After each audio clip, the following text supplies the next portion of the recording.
Hey, what is up guys? It's your boy Speed here, and today we're going to be doing a full analysis of E.G. Pakazs' gameplay. He is rank 1.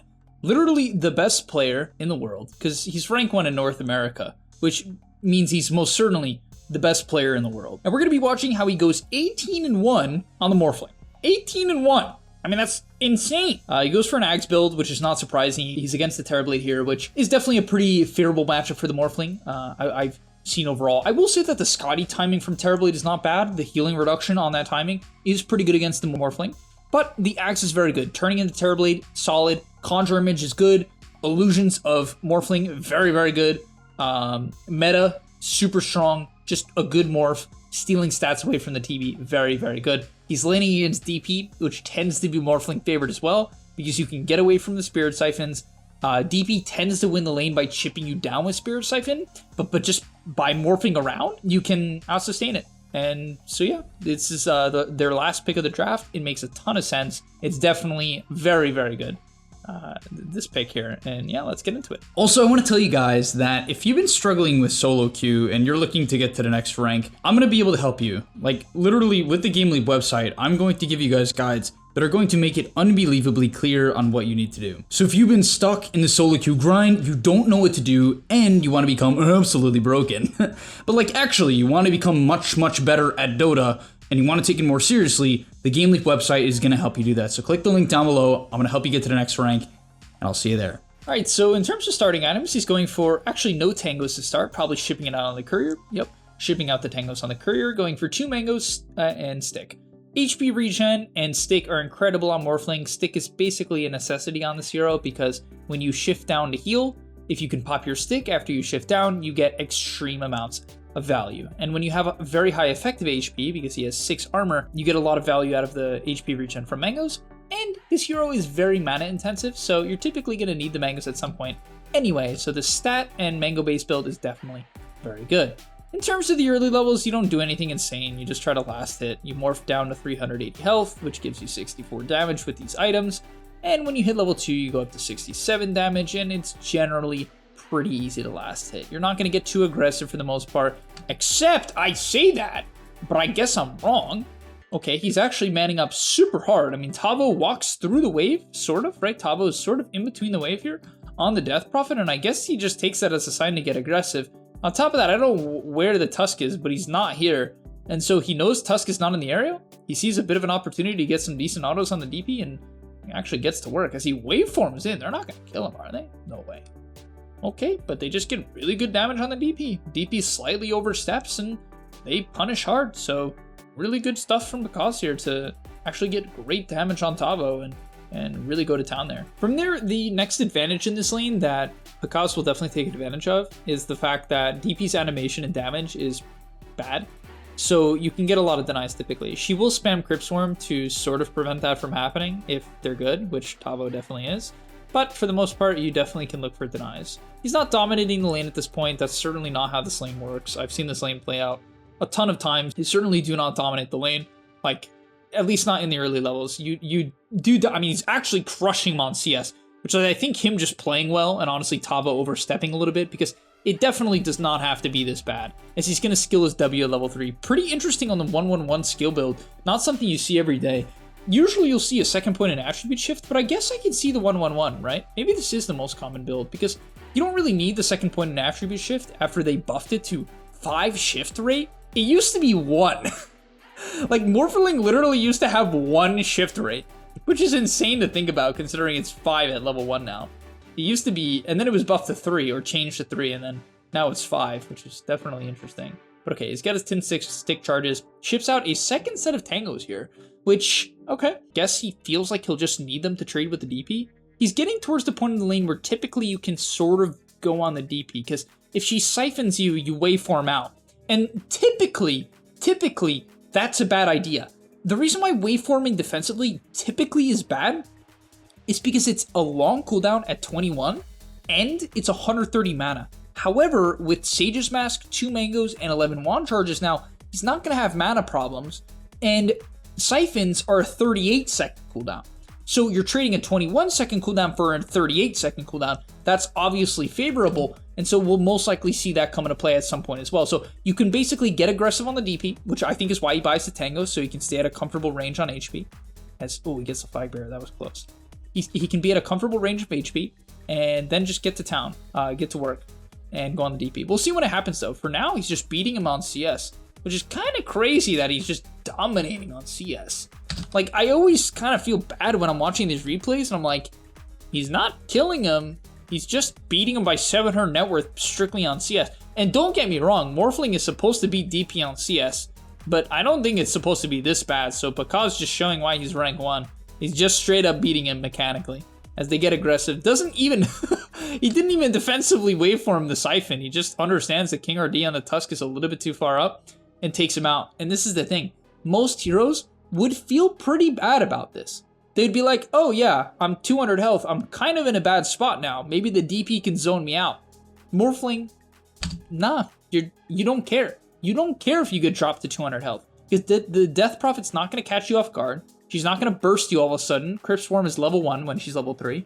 So she's not going to burst you.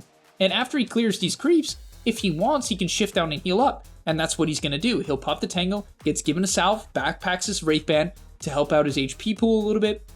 And he didn't even need to use his wand, which feels even better. He gets to save his wand here. So he's even skilling a save point, and now you can see him getting aggressive on the top of a Siphon comes out.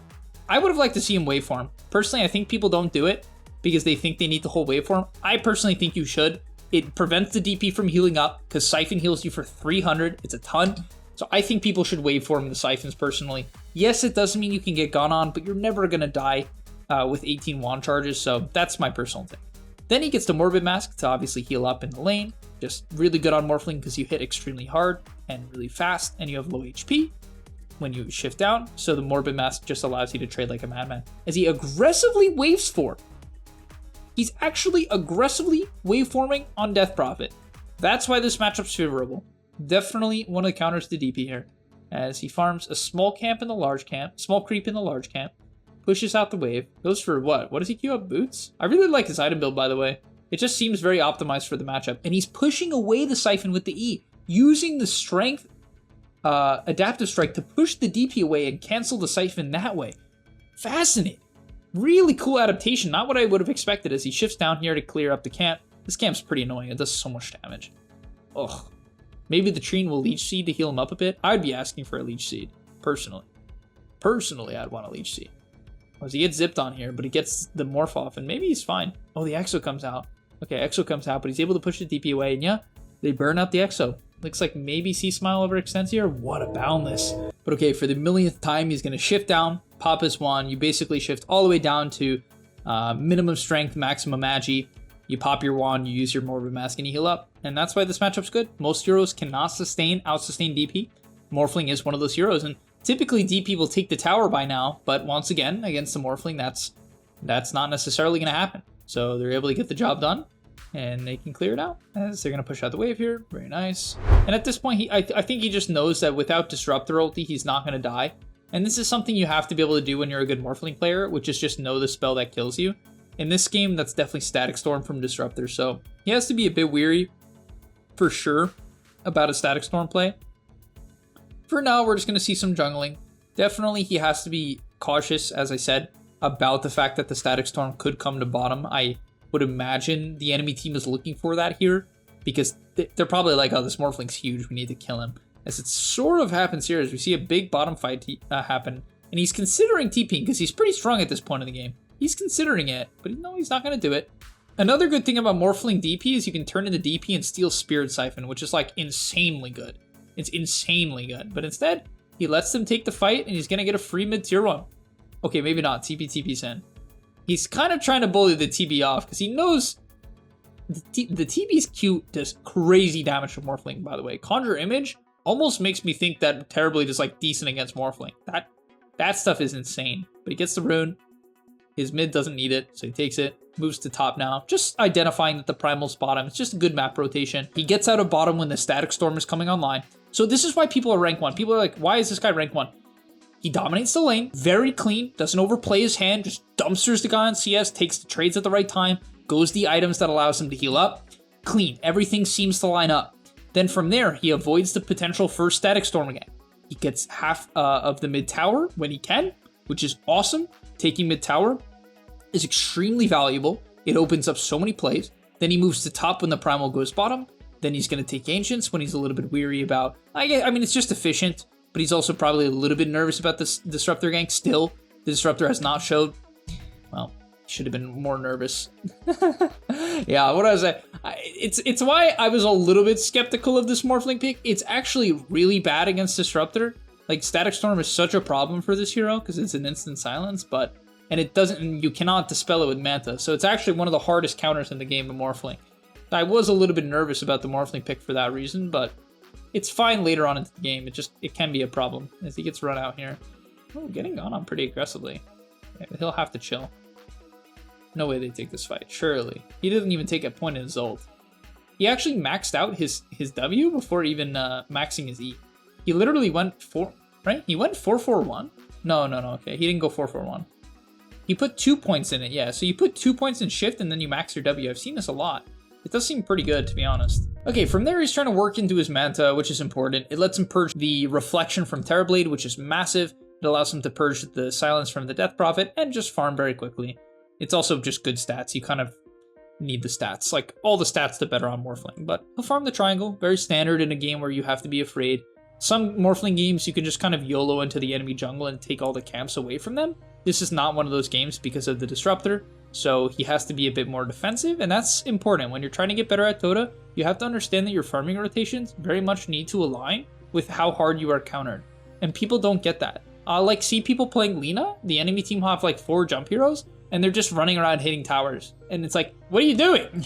Okay, he's gonna TP to a mid fight here. Looks like maybe the fight's over before he even gets here. No, okay. It's gonna help them kill off the DP as he connects. He's got the Manta timing, so feeling confident as he's gonna ship out Clarities. Always ship out Clarities on Morphling. This hero has heavy, and I mean heavy mana problems. Heavy mana problems. By the way, if you can get Possessed Mask, that's like a godsend. As he's gonna snipe the tower here, get a little bit of gold. Queues up the BKB. I wonder if he'll complete that. It's a great BKB game because of the Static Storm. I know I'm repeating that, but it's like such a hard counter to Manta Morphling that sometimes you have to go BKB after Manta. And he is, yeah, okay. So he's being diligent, being safe.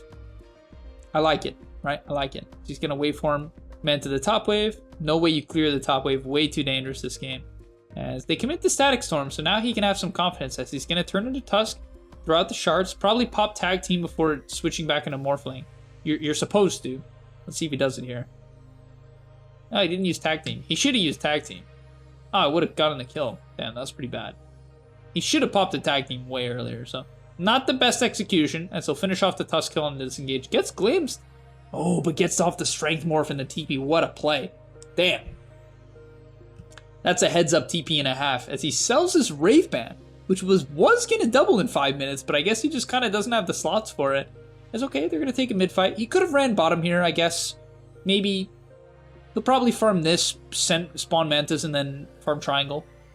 No, he didn't spawn Mantis. I feel like he could have spawned Mantis for top wave there. That might have been some inefficiency from Pakazs. Because surely they would have came back up again, but before whatever you're going to want to do. So maybe a bit of a mistake as he is keeping Possessed Mask over all the other items. Heavily, he took it over Vambrace, which is kind of insane as he's going to pull in the Storm into the Overgrowth. Oh, dirty. That is dirty. Oh my. Oh my. Okay, as he's got the BKB, using Storm to walk around. They're gonna go for the Roche. Okay, he gets Aquila. Alright, so I guess the mana from Aquila is nice. That's why you would take it over Vambrace. To be fair, Aquila is nice on Morphling because you like the mana, and any hero can use Vambrace, but not any hero can use Aquila. Because like the best thing about Aquila is the Agi and the mana. And not every hero needs that, right? But every hero can use Vambrace because you can swap it around. So typically as an Agi core, you should only take Vambrace, in my opinion, if like there's no other good right click item for some reason. Fight breaks out here. Tusk extends pretty far, but his team is really not in the area. Oh, he gets glimpsed. Yeah, I was gonna say they gotta be careful. Disruptor probably should have ulted to force his BKB there. I'm not gonna lie. He definitely should have ulted to force BKB. I think that's a worthwhile trade. All right, they're gonna smoke up on the BKB Aegis timing. Makes sense. You hit your 2 item timing as they're gonna invade the triangle here. They find the Disruptor. Not a great kill, but okay, it's a kill nonetheless. As honestly, the enemy does a great job of dodging here. He'll take the bottom tier 1 tower. That's going to allow him to cut the subsequent wave. which is nice. Good efficiency, as he'll then connect back to his team. It's good that he runs back immediately and still finish off the Disruptor. Nice, take out the Static Storm. It's an easy kill. As he does shift into the TV, you can use the illusions to shift into him, as he's going to make an illusion of himself and then turn back into the Morph. The only unfortunate part about turning into TB is when you turn back into Morph to right-click, your illusion turns into a melee TB, which isn't that effective. As they're going to waveform on the lift here, and wow, they burst on the storm. What synergy with the Rubik. Beautiful stuff. This is going to, once again, use the... Oh, nice. The reflection from the TV. Very good. You can see making a copy of the Terrorblade that's just going to rip into him is actually huge. As now he's going to turn back into the Morph, drop the nuke. Didn't even need the waveform. Probably should have waveformed to prevent the potential Sunder, as Sunder was actually up, so he should have waveformed there. But yeah, he's going to pick up the kill, onto the DP next, and it's a pretty straightforward fight as they run them over. Back into the triangle, just cutting off the map. Notice how he doesn't instantly push the mid-tier 2. There's no creep wave, and you want to be efficient.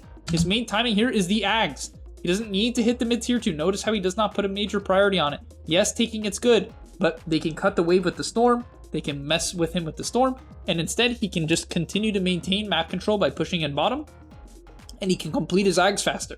Now his Ags is shipped and coming on the courier a little bit faster, but that could be the difference here. Right now, if a fight happens bottom, which it could, he'll have the Axe as he turns into the Terrorblade. And by the way, when you use an illusion with the Axe and you steal the stats, even if you steal it from the illusion, it takes it away from the main hero, actually, which is very bizarre, but you can see the Terrorblade is now losing 70 attack speed, which is more like probably 100, considering you're losing 20% of your stats, which is like a gross amount of agi. So it's actually disgusting how much attack speed, like, if you look at this Terrorblade farm now, I'll play it in 1x speed when he's morphed into... Okay, I guess they smoke. They probably want to try to take a fight off the ending of Morph. He's even pinging it, which is a good idea. But yeah, even if this fight breaks out... Oh, this is such a bad fight. What? Your meta's not up. You can't... There's no way this works, right? Am I wrong? Yeah, he's still morphed into... And you can see he's kiting out. He's just waiting. He's like, guys, I don't have meta. Like, I can't do this. Okay, meta comes up now. Is the Morph almost back up? No, it's down. So this is the timing they would want to fight. This is kind of a potentially good decision from the side of... Oh, but no, they're not. They don't get anything out of it. Maybe Chris Luck overextends? Okay, he overextends really hard. All right, with Morph on cooldown, definitely a big mistake from EG. Overforcing with no Morph. Pretty good decision making from the enemy there. Oh, but the Terrorblade comes back. He has the Morph back up now, as he should turn into Terrorblade. Just take away the stats, as he will. There you go. Drops the Reflection. Manta used. So now the Reflection cannot be purged. And oh... God, that damage rips through him. Drop the adaptive strike, take out the easy target. That DP is way too tanky. Doesn't need to panic pop Manta to dispel the silence. Does do it here though, because he knows that he can cancel the TP by turning back into Morph and using the strength adaptive strike as he drops another reflection. Waveform, W, kill, triple kill. Beautiful stuff. Just such clean gameplay, man. This guy makes like very, I mean, he makes mistakes, but very few mistakes. As he gets the Titan Sliver, best item on Morphling, because he gives you damage based on your base damage, and you have a ton of base damage on Morphling, so this Titan Sliver item is incredible. It also gives you magic resistance, which is great on Morphling, so you don't get bursted.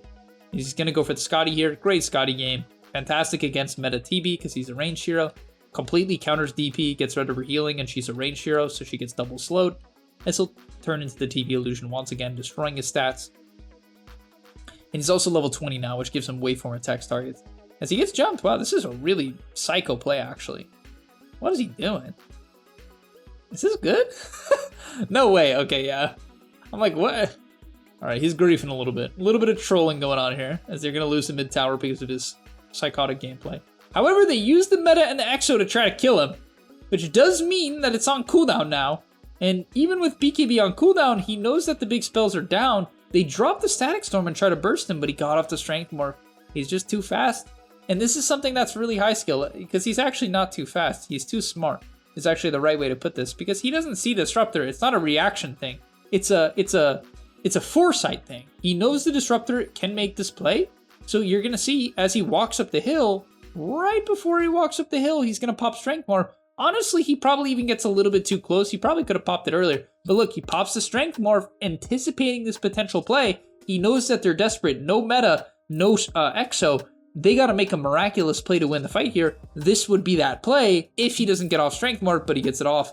And that's going to allow him to stay alive. Because they probably could have bursted him if he did. Yeah, no, he would have died if he didn't get that off. But he does get it off, and now drop him down, turning into the Terrorblade, once again destroying his damage. And now this Terrorblade hits for literally 0. Like, it's so rough, man. When you lose 100 attack speed, it's so noticeable. It's like, it's not half your attack speed probably on Terrorblade, but it's at least a third, I'd say. Maybe even more, honestly. Alright, and we're going to see one of the last fights of the game here. One of the finishing fights, as he jumps on, bursts the Disruptor. Snowball comes out, good Snowball. Might have to pop BKB just to make sure you can right-click. No, doesn't need it. Really good job not panicking, honestly. So much discipline as they push on the top here. Tusk buys back. They're going to sort of wait. Oh yeah, this is where Chris Luck overextends and he has to kite out. So he'll TP back, farm it up. Work on towards that Daedalus. I wouldn't be surprised if he buys the casual Chrysalis. As the Roche fight happens, turns into TP, good reflection for vision. Waveform in, probably should try to burst the Morph. Messes up. He waveforms, I'm sorry, he adaptive strikes Roshan, which is definitely not correct. A little bit of a misclick, but oh, he gets the Aegis. And there it is, that's going to probably be the game. Gets the Aegis onto the DP. Scotty comes out, she's going to get destroyed. Oh. Wow.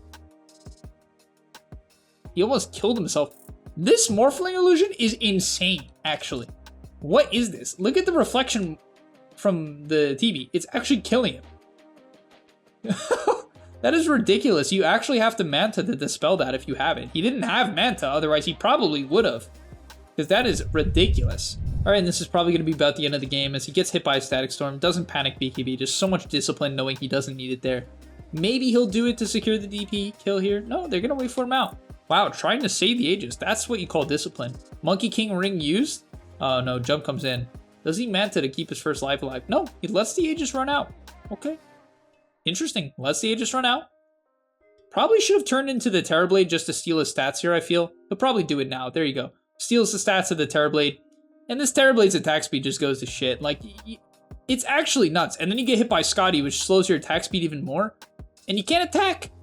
Okay, he's just going to rip into the Terrorblade, burst him down with the Adaptive Strike, finishes the kill with the Adaptive Strike to prevent the Sunder, which is a key thing there. He right-clicked and then finished the kill with the Adaptive for the burst damage, preventing any opportunity to Sunder, at least conveniently Sunder. And that's an ultra kill for Pakazs. That's GG. And alright, hopefully you guys enjoyed this analysis of Pakazs Morphling and why he's rank 1 in North America. This guy's an absolute beast. I hope they continue to have a lot of success in the South American region. And I'll see you guys in the next one. Peace. And that's all. But remember, before you leave, come on, before you tune out, subscribe to the GameLeap website where we are going to help you get to the next rank. If you're stuck, click the link down below, and I'm out. Peace.